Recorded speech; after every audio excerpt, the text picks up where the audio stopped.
Hey guys, Assalamualaikum. It's me Nina and welcome back to Nina Story. Okay guys, baru-baru ni Nina ada terbaca satu komen tentang dia ni request Nina ceritakan tentang seorang lelaki yang dikatakan telah hilang dekat Port Dickson ataupun PD. Katanya lelaki tadi tu disorok oleh bunian selama berhari-hari. Jadi Nina pun google lah macam mana cerita dia kan. Kita mestilah nak tahu info kan. Jadi kalau cukup maklumat Nina boleh share. So Nina terjumpa satu cerita daripada mak saudara si lelaki tadi ataupun si mangsa tu. Jadi cerita dia sangat interesting dan Nina dah tak sabar lagi nak share dengan korang. So without wasting any time, let's get started.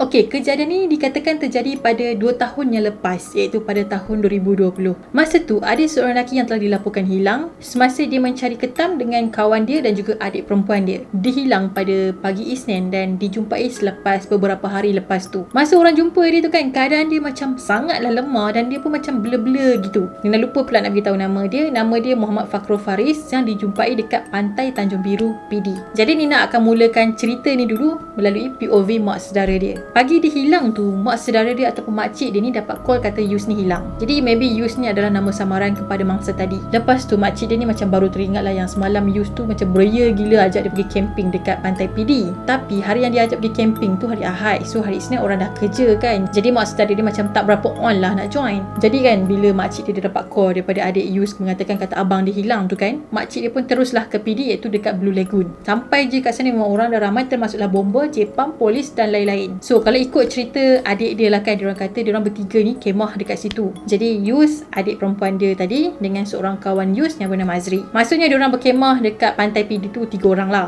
Awal tu Yus ni memang dah plan dah nak camping ramai-ramai dengan kawan-kawan dia, tapi diorang ni cancel. So disebabkan barang pun dah beli, lepas tu cuti pun diorang dah apply. Jadi nak tak nak diorang terus kalah camping tu walaupun diorang bertiga je. So diorang bertiga pun pilihlah tempat yang strategi untuk pasang kemah dan diorang pasang 2 kemah lah. Jadi sebab adik Yus ni kan perempuan, takkan nak buat 1 kemah. Jadi 2 kemah lah diorang ni pasang. Konon pada malam tu diorang plan ni macam tak nak tidur lah, nak menikmati suasana malam. Lebih kurang pada pukul 12.30 malam macam tu adik Yus ni pun masuk ke dalam kemah. Masa ni adik dia dengar lagi lah suara Azri dengan abang dia tengah berborak dengan peronda pantai macam tu. Tapi makin lama suara diorang ni macam semakin jauh, makin sayu. Dia macam diorang ni berada jauh daripada kawasan kemah. Tiba-tiba adik Yus ni dia dengar macam ada orang bagi salam 2 kali dekat dia tau. Tapi adik dia takut nak jawab, so dia diam je. Tak lama lepas tu dia dengar pula suara kecoh abang dia dengan kawan abang dia tu macam tengah kejar orang pula. Jadi adik Yus tadi tu nama dia Ila. Jadi dia pun keluar daripada kemah dan rupa-rupanya diorang ternampak ada lelaki yang tengah mengintai dekat tepi kemah. Yang pelik tu kan, bila diorang kejar je lelaki tu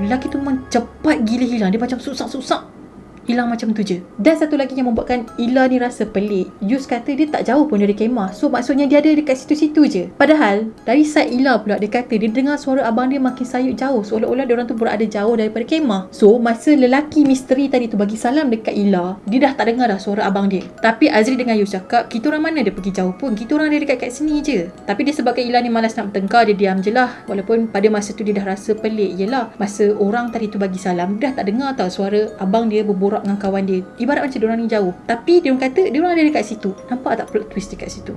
So memang dia rasa janggal lah dan pelik dengan kejadian tu. So dia fikir kalau kemungkinan dia jawab salam lelaki misteri tu, entah-entah dia yang dibawa pergi ke alam lain. Lepas tu diorang pun masaklah Maggi, nak buat BBQ sebab diorang nak enjoy kan malam tu. So diorang tak tidur. Tengah malam tu air laut memang dah surut ke tengah dah. Jadi dalam pukul 3 pagi tu kan, Yus pun beritahu lah dekat diorang ni yang dia nak pergi mandi. So dia nak kena ke kawasan yang sebelah lah sebab kat situ ada air dalam. Jadi dia nak mandi dekat situ. Tapi Azri ni kata tak yalah, kita ni dah lah tengah malam kan, jauh pula aku nak pergi sorang-sorang, bahaya, takut jadi apa-apa. Tapi Azri kata alah kejap je, aku nak pergi mandi je, sekejap lagi aku naik lah balik. So okay, Yus pun pergilah mandi dekat tempat yang dia nak pergi tu. Lama jugalah diorang ni tunggu sebab diorang kan nak barbecue sama-sama. Tapi Yus ni tak muncul-muncul. Diorang tunggu Yus ni sampailah pada pukul 5.30 pagi, tapi bayang dia pun diorang ni tak nampak. Jadi diorang dah mula rasa tak sedap hati tau. So diorang pun carilah dekat kawasan yang dikatakan Yus ni nak pergi mandi, tapi tak ada. Dalam pukul 8 pagi macam tu, diorang pun nekat lah untuk buat report polis mengatakan Yus ni dah hilang. So banyaklah agensi keselamatan Jepang, bomba, polis semua turun padang untuk mencari Yus yang dah hilang. Yang pelik tu kan, dia hilang macam tu je tau. Dia macam vanish and then tak ada petunjuk ataupun jejak. Seolah-olah dia macam tak pernah wujud dalam dunia ni. Selain agensi keselamatan yang turut dalam mencari Yus ni, ada jugalah perawat Islam yang turun padang juga untuk cari Yus. Kalau ikut cerita perawat Islam ni lah, ustaz-ustaz ni kan, diorang kata tempat tu memang keras. Hari pertama diorang mencari Yus, satu petanda pun diorang ni tak jumpa. Hari kedua diorang teruskan pencarian lagi. Dah macam-macam cara diorang buat. Perawat Islam pun datang sampai naik ke atas bukit nak berunding dengan benda tu, katanya tak ada apa-apa juga. So macam tak ada hasil. Anjing pengesan pun dihantar juga, tapi still juga anjing tu tak jumpa jejak kaki ataupun kesan yang ditinggalkan oleh Yus. Pelik kan? Masuk hari ketiga pencarian Yus, family Yus ni pun diberi nasihat lah supaya menerima apa jua berita yang tak elok lah orang kata. Sebabnya diorang syak kemungkinan Yus ni lemas masa mandi tau. So diorang kata kalau hari ketiga Yus ni masih tak dijumpai, kemungkinan dia dah tak bernyawa dah.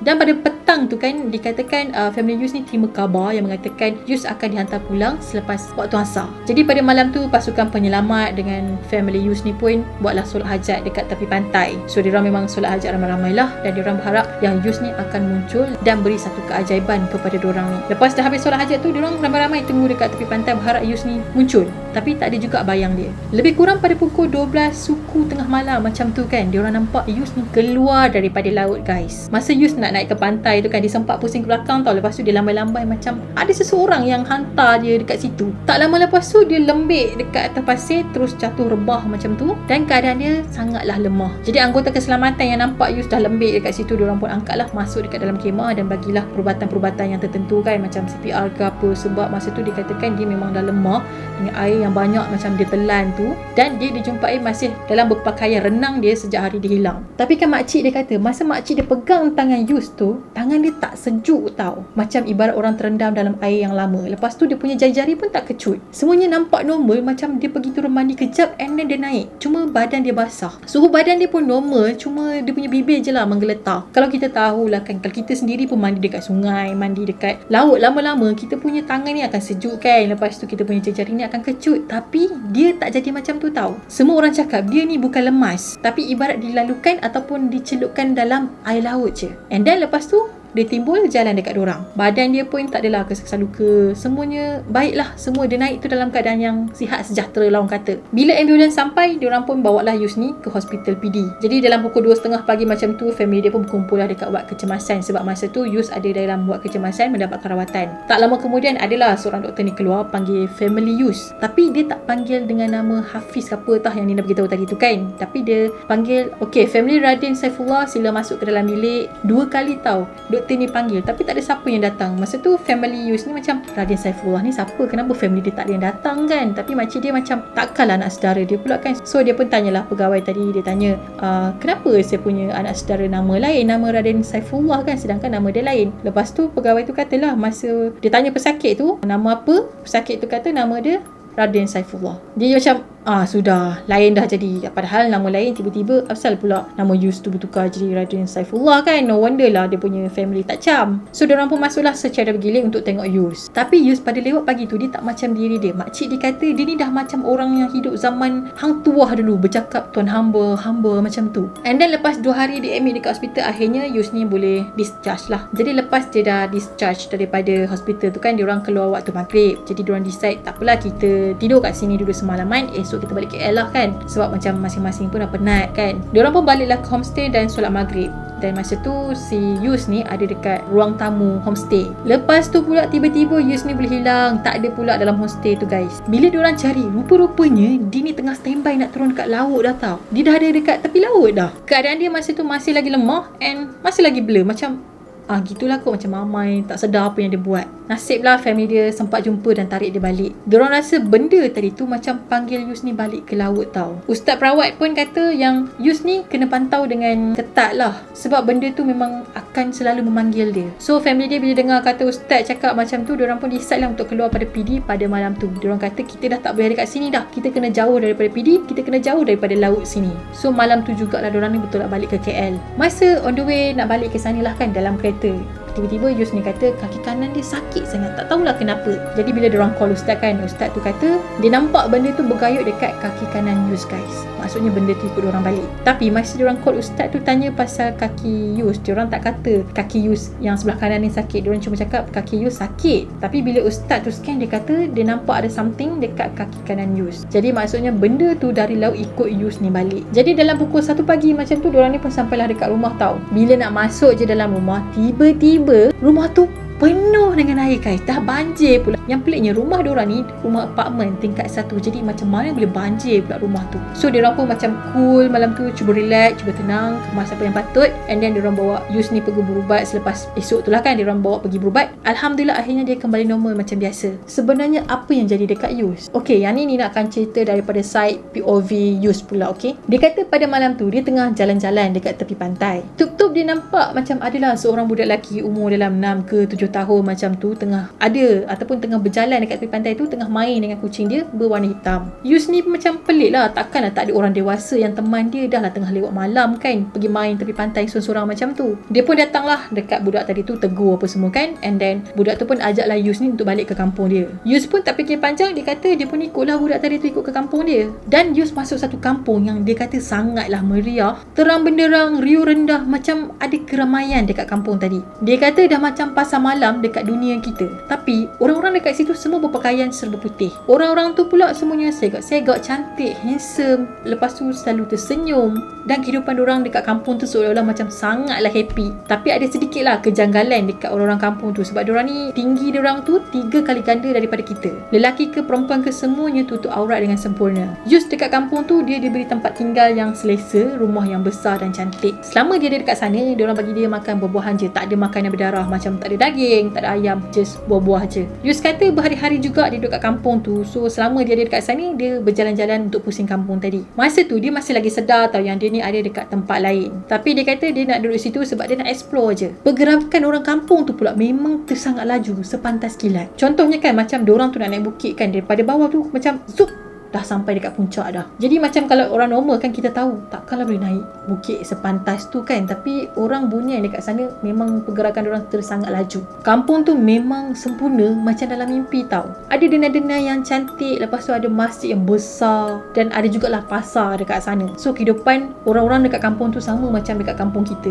ataupun kehidupan kita. Cuma yang bezanya kampung tu memang cantik, perfect. Kehidupan dekat kampung tu boleh dikatakan aman dan damai. So selepas 2-3 hari Yus tinggal dekat kampung tu kan, adalah ketua kampung tadi tu datang jumpa dengan Yus. So dia pun offer lah dekat Yus untuk menetap dekat kampung tu terus. Jadi dia kata kalau kau tinggal dekat kampung ni, sebagai ganjaran kau boleh pilih je mana-mana gadis dalam kampung ni yang kau nak kahwin. Okey, kau boleh pilih je. Bukan tu je, diorang akan bagi segala kemewahan dekat dia. Tapi dengan satu syarat, dia dah tak boleh balik ke dunia kita dah. Jadi dia kena menetap dekat dunia sana selama-lamanya. Tapi Yus tolak elok-elok lah pelawaan tadi. Dia kata dia tak nak tinggal dekat situ. Yus kata bila dia tolak je permintaan tadi tu kan, pelawaan tadi tu, ketua kampung tu macam nampak agak marah sikit lah. Mungkin dia frust kot sebab Yus ni tak nak tinggal dekat situ, sedangkan kampung tu dah cukup perfect. Dia rasa dia dah layan Yus dengan baik. Tiba-tiba Yus tak nak. Lepas tu diorang ni tak give up tau. Diorang tetap pujuk Yus untuk tetap tinggal dekat kampung tadi. Tapi Yus ni tetaplah tolak. Berhari-hari Yus tinggal dekat kampung tu, diorang tak pernah give up untuk pujuk dia. Kemudian satu hari tu Yus kata dia pergi jumpa dengan ketua kampung tu.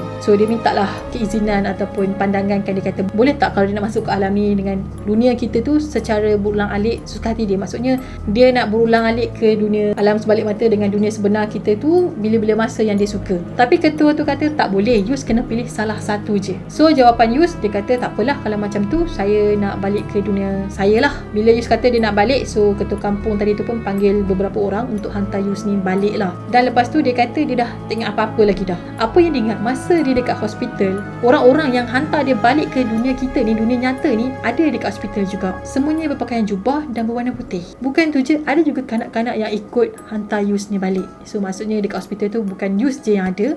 So ada lagi orang yang menghantar. Maksudnya Bunian yang hantar dia tu masih ada dekat hospital. So mungkin diorang masih tunggu dekat situ. Diorang berharap Yus ni mungkin akan ubah fikiran kan, jadi nak balik. So diorang just bawa balik Yus je. Tapi pada hari kedua Yus ni dekat hospital, dia dah jadi normal. Dia dah ingat nama dia sendiri dah. Jadi kemungkinan benda tu give up sebab Yus ni dah ingat nama sendiri, bukan Raden Saifullah dah. So benda tu kata okay, dia tak mau balik dah ke alam diorang. So diorang pun lepaskan, maybe. Tapi kenapa dia ikut balik kan? Scary. Alright guys, kemungkinan yang tengok video Nina mengenali mangsa tadi ataupun Yus tu, korang boleh komen dekat bawah. Mungkin ada cerita yang Nina kongsikan ni salah ke, terskip part yang kata apa yang penting ke apa, just komen dekat bawah, okay, untuk membetulkan apa, tak ada masalah. So kemungkinan kalau macam Yus ni kan dia tak nak balik kat sini, kemungkinan dia akan terus hilang dan duduk dekat dunia sana selama-lamanya kan. So Nina macam terfikir tau, kemungkinan orang-orang yang hilang ke alam sana and then tak dijumpai lagi sampai ke sekarang, mungkin diorang ni dah macam teringin kot, terpedaya dengan kampung-kampung ataupun dunia alam sebelah sana. Tapi sebenarnya alam sebelah sana tu dia macam menyerupa je untuk nampak semuanya perfect, cantik, indah. Padahal rupa sebenarnya jin ni tak macam kita actually kan. Itulah yang nak cakap.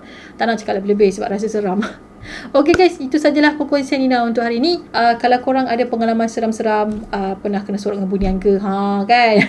Ataupun korang ni ada pengalaman sepupu sepapat korang ke family korang yang pernah kena sorok dengan bunian, korang just komen dekat bawah je. Kalau cerita korang tu macam panjang je kan, ada perjalanan berhari-hari nak cari apa yang jadi dekat dia, korang boleh DM Nina dekat IG, korang boleh story cerita dia dekat IG. So insyaAllah Nina akan share dengan korang balik. Okay, alright, itu sajalah dan Nina harap korang suka dan enjoy. Yang belum lagi subscribe channel Nina, korang subscribe di bawah dan turn on notification juga, dan follow Nina di Instagram. Kita akan jumpa lagi in next video. Bye bye. Assalamualaikum.